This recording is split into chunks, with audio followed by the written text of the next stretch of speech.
Hello again, I'm Joel Barthelemy. In light of the investigation involving the VA's unacceptable treatment of our nation's valued veterans, it would be difficult to find a more reprehensible situation on the same scale. That said, you might have overlooked the latest scandal involving Medicare. According to the Health Department's Office of Inspector General, Medicare overpaid physicians $6.7 billion for evaluation and management services in just 1 year, 2010. That $6.7 billion was 20% of the total for evaluation and management services.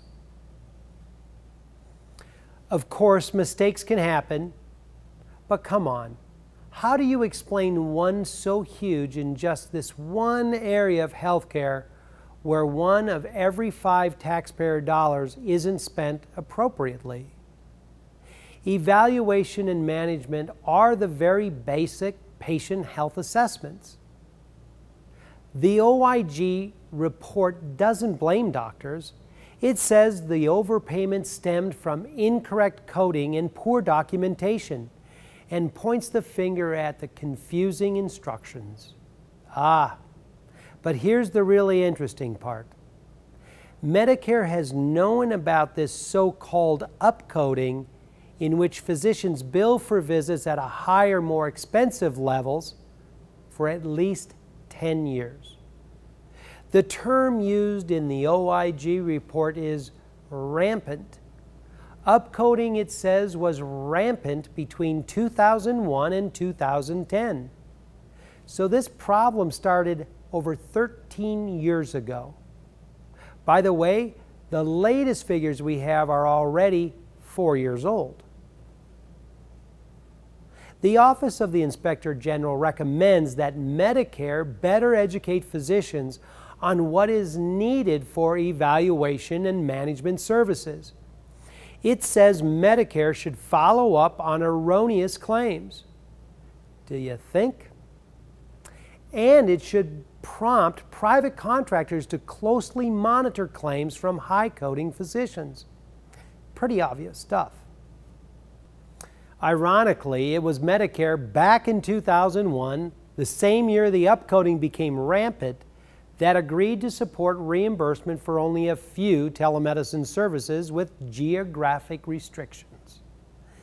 Medicare and the Congressional Budget Office estimated that for the first 5 years, reimbursements for telemedicine would be $150 million. A study published last year by the Center for Telehealth and eHealth Law shows that in the period from 2001 to 2012, the total reimbursement paid out added up to only a little more than $20 million.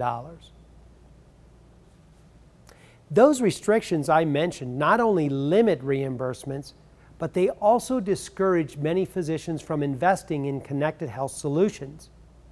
Medicare's refusal to reimburse doctors for telemedicine visits with patients in cities is why we only see them happening in rural communities. In 2012, Medicare only reimbursed $6 million for telemedicine consults. Experts estimate that telemedicine as an industry is a $6 billion a year business. With $6 million is all Medicare spent in 2012. Think about it. Medicare could have funded it, the entire $6 billion industry, with the money it overspent, and actually had money to spare.